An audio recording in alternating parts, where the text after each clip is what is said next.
program pernyataan diri dosen untuk unjuk kinerja Tridharma Perguruan Tinggi PDD UKT PT bidang pengajaran yang merupakan bagian dari sertifikasi dosen. Perkenalkan, saya Juniza Firda Suparningtyas, salah satu dosen di program studi Sarjana Farmasi Fakultas Farmasi Universitas Mula Warman. Pada kesempatan kali ini, saya akan menjelaskan terkait dengan salah satu mata kuliah yang saya ampuh, yaitu Biokimia Mamalia.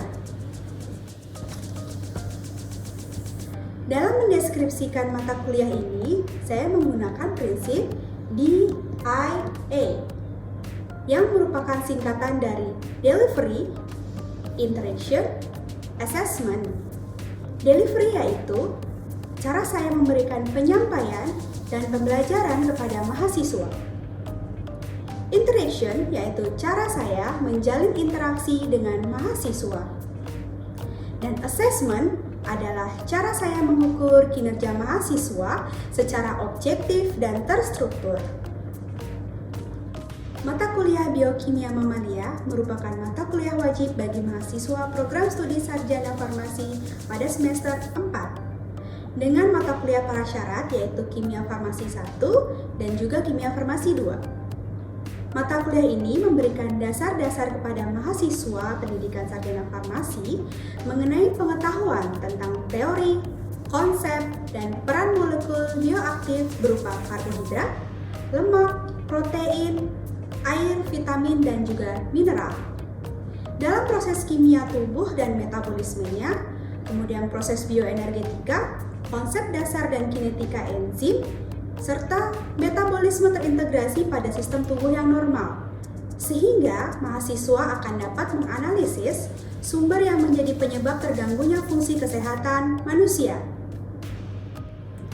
Mahasiswa yang mengambil mata kuliah biokimia diharapkan memiliki sikap, pengetahuan, keterampilan umum, dan juga keterampilan khusus yang telah ditetapkan oleh program studi, yaitu sebagai berikut.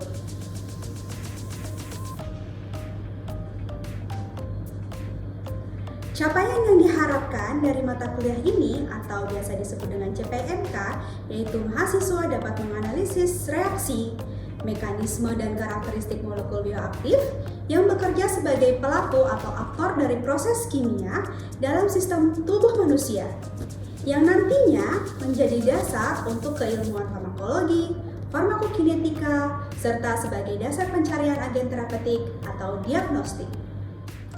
Untuk mencapai CPMK tersebut, ditetapkan 5 sub CPMK sebagai berikut.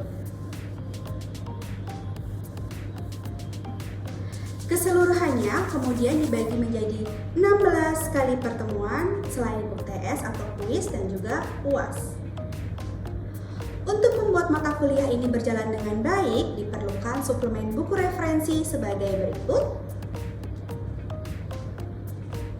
serta jurnal-jurnal terkini yang mendukung pembelajaran. Inilah aspek delivery yang akan diberikan di dalam kelas mata kuliah Biokimia Mamalia. Kemudian pada aspek interaksi saya dengan mahasiswa, secara prinsip saya mengandalkan student-centered learning.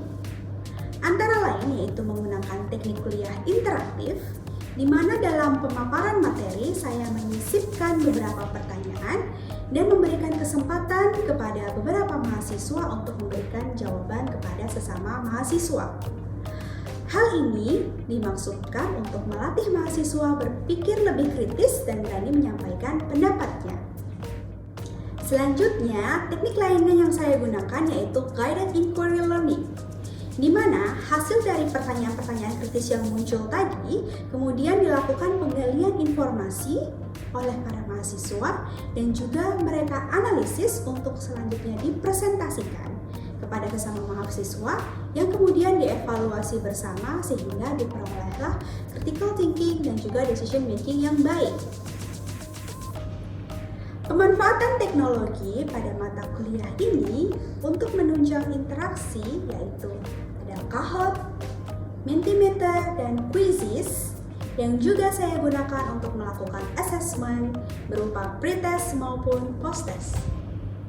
Selain itu, terdapat platform STAR untuk melakukan absensi elektronik dan juga AIS sebagai platform penunjang dalam pengumpulan tugas dan juga pengolahan nilai. Sedangkan dalam berkomunikasi, saya umumnya menggunakan WhatsApp. Terakhir yaitu aspek assessment. Saya memberikan nilai secara objektif dan juga terstruktur sesuai dengan kontrak perkuliahan yang telah disepakati bersama berdasarkan RPS di awal perkuliahan, yaitu 10% penilaian berdasarkan afektivitas, 20% penilaian tugas, 30% penilaian kuis atau UTS, dan 40% penilaian UAS. Pengukuran juga dilakukan dengan subjek PMK sebagai berikut.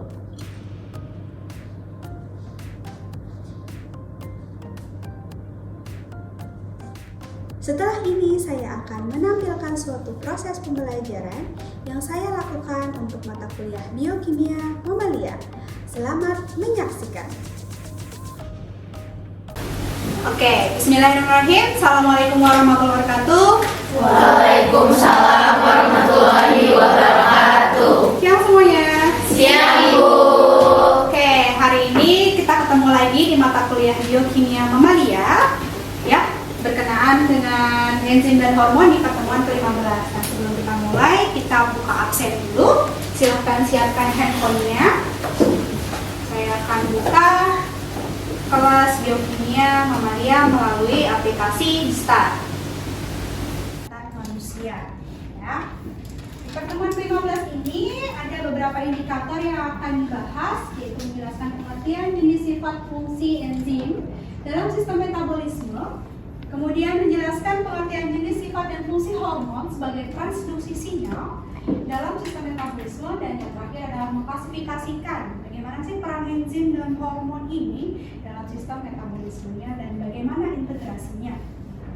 Bahan kajiannya tidak beda jauh dengan indikatornya, jadi kita akan bahas pengertian jenis sifat kinetika fungsi enzim, kemudian hormon juga di regulasi metabolisme itu seperti apa, dan juga perannya untuk integrasi atau peran atau integrasinya gitu ya. Jadi bagaimana sih enzim dan hormon ini bekerja bersama untuk meregulasi dalam sistem metabolisme.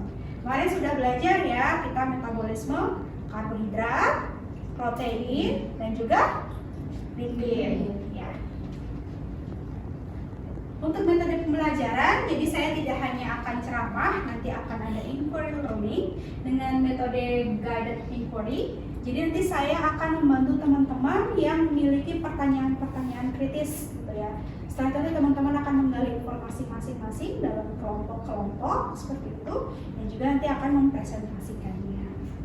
Ini referensinya, ada Lippincott, kemudian Handbook of Biochemistry Molecular dari Lundblad, ada Harper's Biochemistry, dan juga jurnal-jurnal terkini yang nanti teman-teman gunakan untuk inquiry learning. Ini kemarin untuk e-booknya sudah saya share di awal pertemuan di G-Drive ya. Nah, sebelum kita mulai perkuliahannya, kita quiz dulu, pretest. Siapkan handphonenya. Untuk kodenya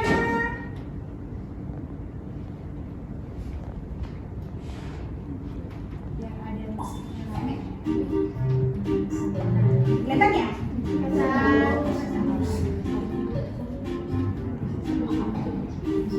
Masukkan namanya.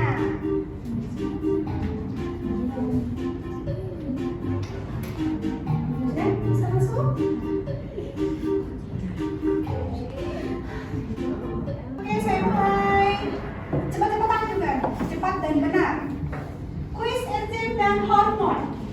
2, 1. Enzim disusun oleh makromolekul sampai 4, 3, 2, 1. Yeay, protein.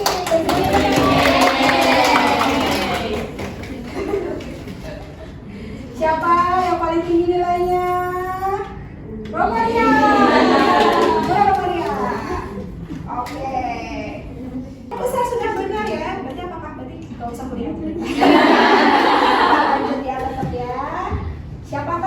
podiumnya? Sudah ada.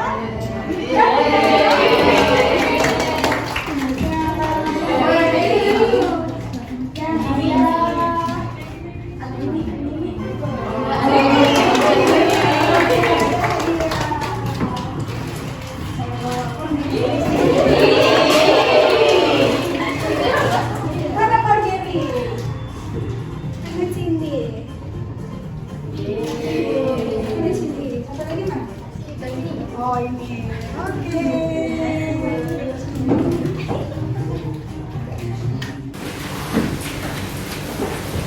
Jadi kita akan bahas tentang enzim dan hormon. Di enzim ada peran, struktur, sisi aktif, pengulangan, sifat, dan faktor yang mempengaruhi. Kalau di hormon kita akan bahas endokrinologi sedikit, sistem endokrin dan hormon. Di hormon ada beberapa macamnya, gitu ya. Nah, apa sih sebetulnya enzim? Apa sih sebetulnya hormon gitu? Ada yang bisa bantu saya jawab dulu? Silahkan. Saya Ibu. Oke, silahkan. Baik Ibu, izin menjawab. Jadi kalau enzim itu dia sebagai biokatalisator. Sedangkan kalau hormon itu dia berfungsi sebagai messenger atau sebagai pembawa pesan Ibu. Oke, ya benar sekali. Tepat. Masih ada satu hal lagi yang membedakan antara enzim dan hormon. Ada yang bisa bantu? Saya Ibu. Oke, silahkan. Saya Namanya? Mama. Perkenalkan Ibu, nama saya Adisana Auliasana dengan NIM 061. Jadi perbedaan antara enzim sama hormon itu, kalau enzim dia itu sudah pasti protein. Terus kalau hormon dia itu bentuknya nggak selalu protein, dia bisa asam amino, bisa juga steroid. Oke, nice. Teman-teman bisa. Ya, jadi benar ya bahwa fungsi enzim itu berfungsi sebagai biokatalisator dan hormon itu fungsinya sebagai messenger gitu. Tadi juga sudah disebutkan oleh Anissa kalau enzim itu protein, gitu ya, pasti. Dan sedangkan hormon itu tidak melulu protein, ada bentuk yang lainnya. Nanti kita akan bahas di slide selanjutnya. Nah, struktur dari enzim ini teman-teman bisa lihat ya bentuknya. Ini tidak 2 dimensi aja ya, gitu. Sebetulnya strukturnya itu 3 dimensi. Jadi ada kofaktor, ada sisi katalitik, ada koenzim, seperti itu. Enzimnya sendiri itu sebetulnya yang ini yang besar, seperti ini ya. Saya jelaskan, jadi dia yang ini, itu adalah enzimnya. Gitu. Kemudian dia punya sisi kofaktor. Nah, di dalam sisi enzim itu ada sisi untuk koenzim. Kalau misalnya koenzim sudah menempel di enzim, dia akan membentuk yang namanya sisi katalitik. Jadi di sisi katalitik inilah nanti yang namanya substrat itu akan menempel, gitu ya. Apa sih bedanya kofaktor sama koenzim? Kalau kofaktor itu dalam bentuk anorganik, jadi metal, logam, gitu ya. Dan kalau koenzim itu dalam bentuk molekul organik, seperti teman-teman bisa lihat di layar. Nah, ini kita akan menonton sebentar. Every single second, inside every living cell, thousands of chemical reactions are taking place. These reactions are performed by enzymes. It's to trillions times faster than those of the same Reaksi yang reactions on catalysts. dikatalisis, ini yang tidak dikatalisis. Perbedaan kecepatannya tinggi, ya, dari -8 ke +3. To speed up a reaction in the acid phase, additional energy would need to be provided as heat.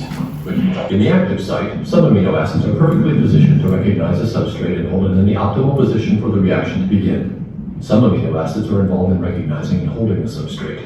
Other amino acids. Nah, ini tadi yang saya bilang kalau misalnya bentuk 3 dimensi ada sisi aktif dan sisi katalitik. Jadi di dalam enzim itu ada sisi enzim itu kan protein ya. Di dalamnya berarti kan dia terbentuk dari asam amino. Di sisi aktif itu ada asam amino tertentu yang dia hanya bisa berikatan pada gugus tertentu di substrat seperti itu. Acids are directly involved in catalysis. Histidine 101 acts as an acid by donating its Salah proton. satu contoh. Thanks to the chemical environment of serine 642, it can act as a base by accepting the proton from the substrate. The activation. In this step, histidine acts as an acid and protonates the hydroxyl on the substrate, allowing it to leave as a water molecule. Jadi memang fungsi dihidrogenasi seperti itu. Jadi proses enzim itu nggak yang langsung jadi blok protein gitu, produk gitu ya. Jadi sisi aktifnya oh ini ada yang bagian dihidrogenasi, ini ada yang bagian transfer, ada yang bagian apa macam-macam. Oke.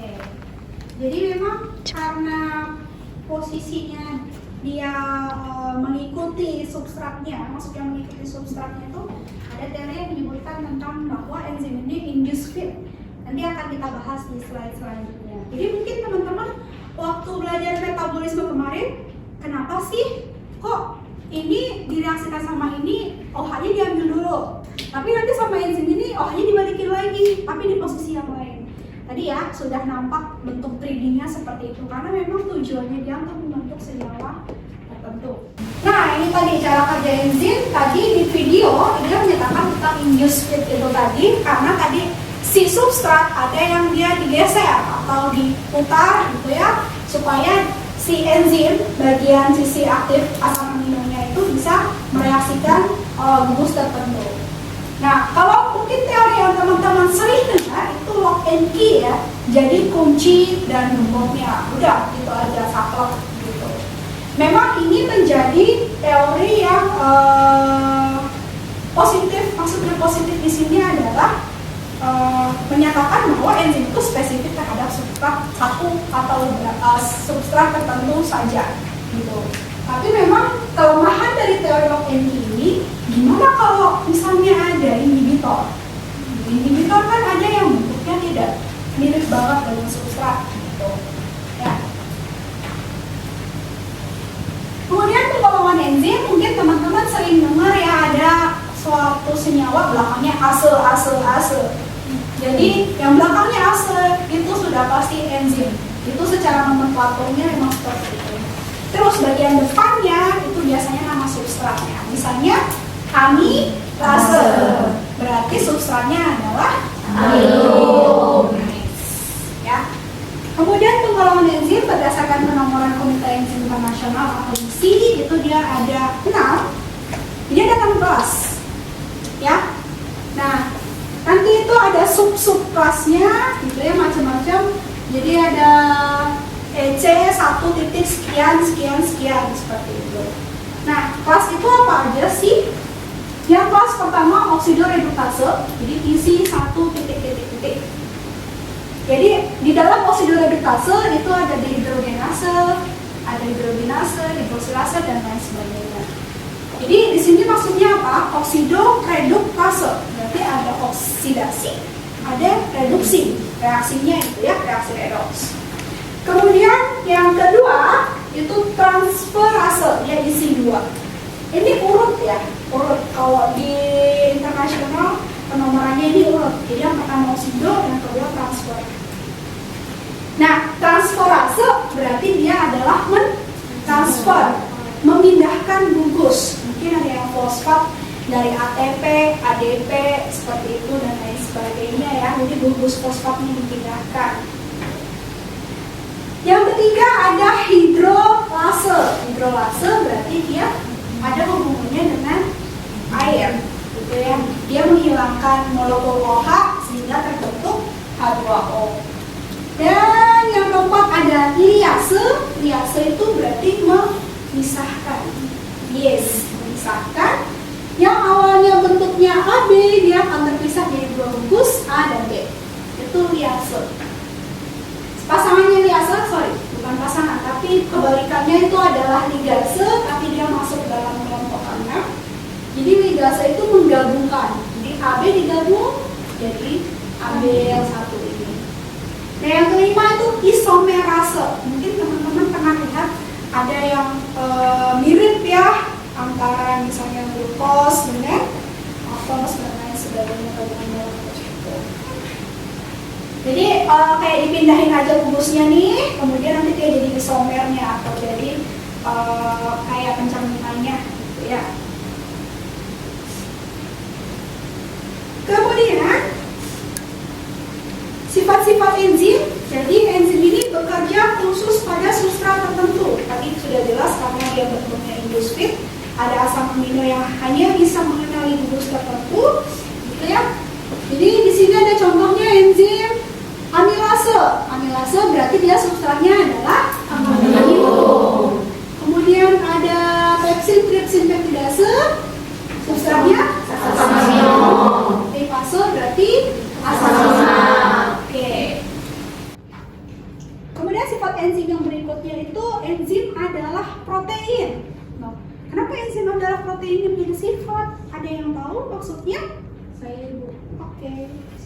Sebelumnya saya izin menjawab. Perkenalkan, saya Anissa Thalia dengan NIM 169.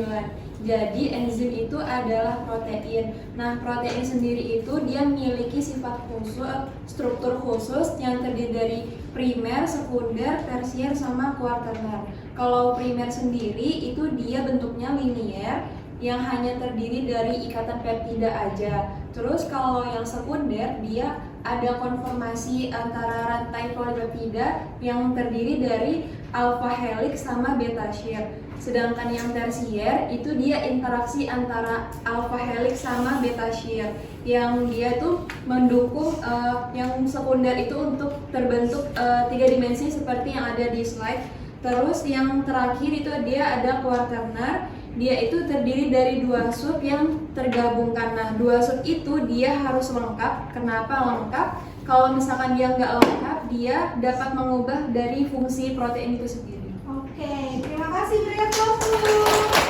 Benar ya, karena strukturnya dia yang kompleks, gitu, dia terdiri dari asam amino tertentu.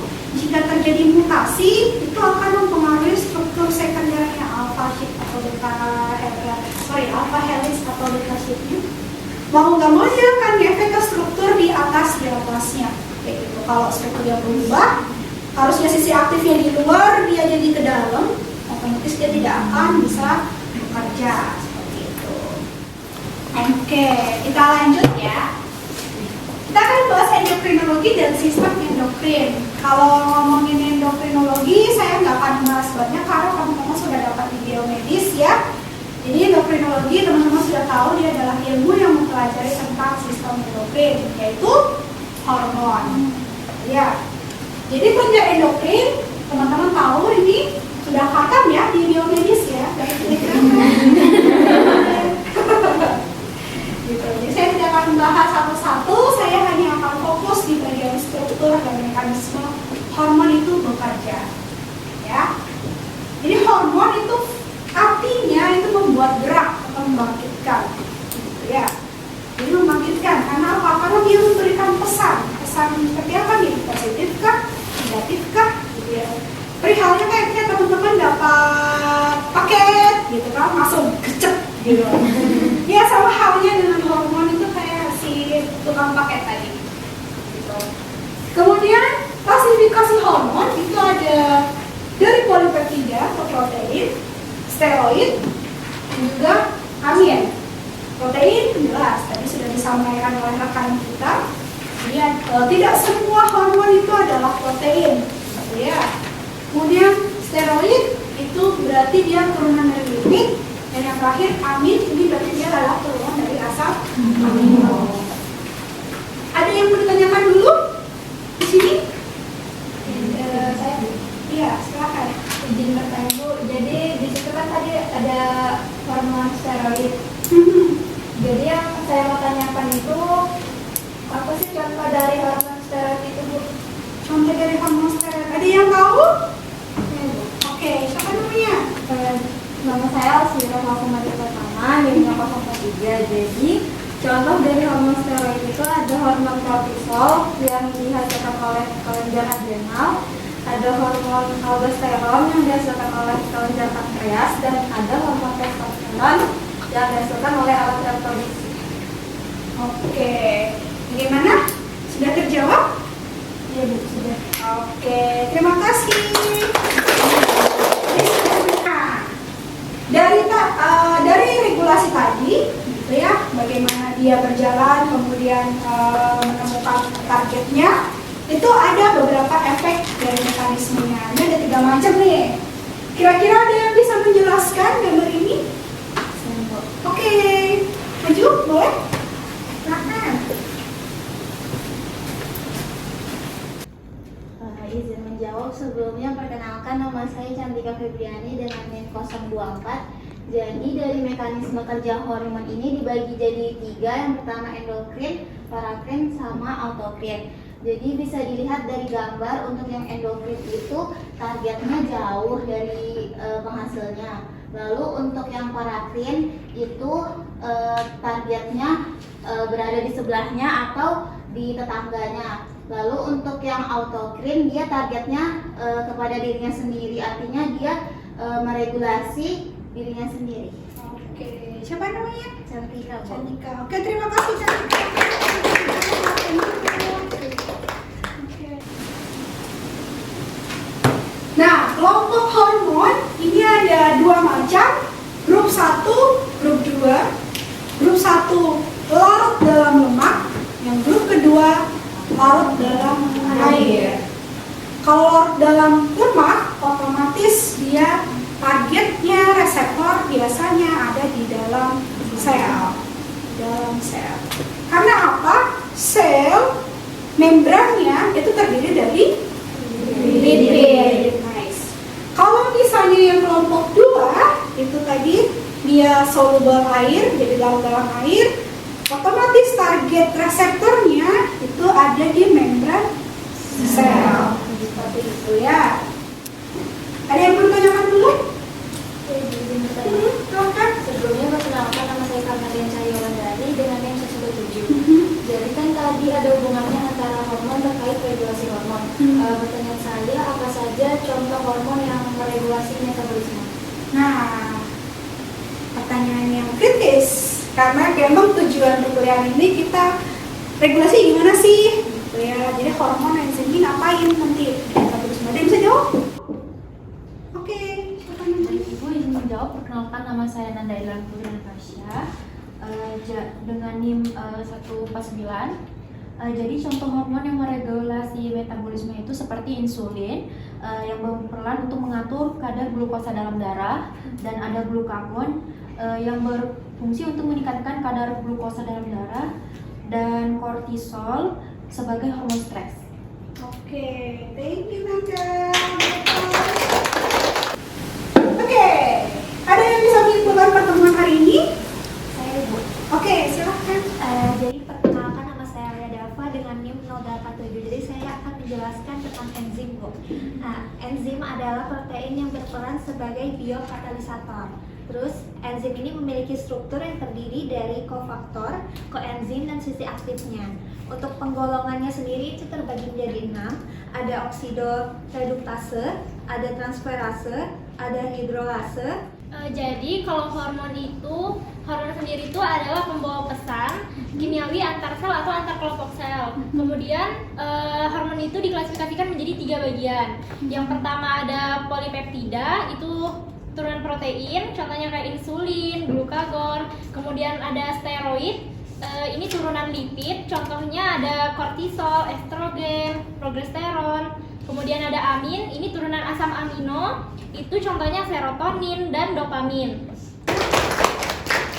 Nah, tadi sudah tercetus pertanyaan itu ya, gimana enzim dan hormon meregulasi. Nah, sekarang waktunya teman-teman untuk menjalankan inquiry learning-nya. Jadi, dari pertanyaan-pertanyaan pasti muncul dong. Terus, nanti efeknya ke kesehatan seperti apa? Kan teman-teman di farmasi ya. Dan terus terapinya nanti bagaimana untuk penyakit yang berkenaan dengan kelainan metabolisme enzim dan hormon itu. Ya.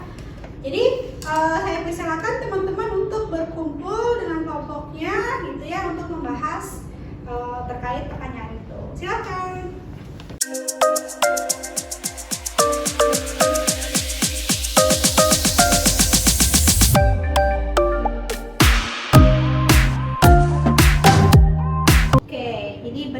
Jawabannya karena kan tadi kalau di maple syrup urine disease ini hubungannya sama kelainan dalam enzim pemecahan asam amino. Teman-teman masih ingat ya, asam amino kan dia ada gugus amin ya. Jadi dia tuh gagal untuk memisahkan itu sehingga asam ketonnya itu menumpuk. Nah, oke, terima kasih untuk kelompok MSD. Demikian PDD UKTPT saya di bidang pengajaran. Semoga apa yang saya sampaikan dapat bermanfaat dan terima kasih telah menyaksikan video ini. Wassalamualaikum warahmatullahi wabarakatuh.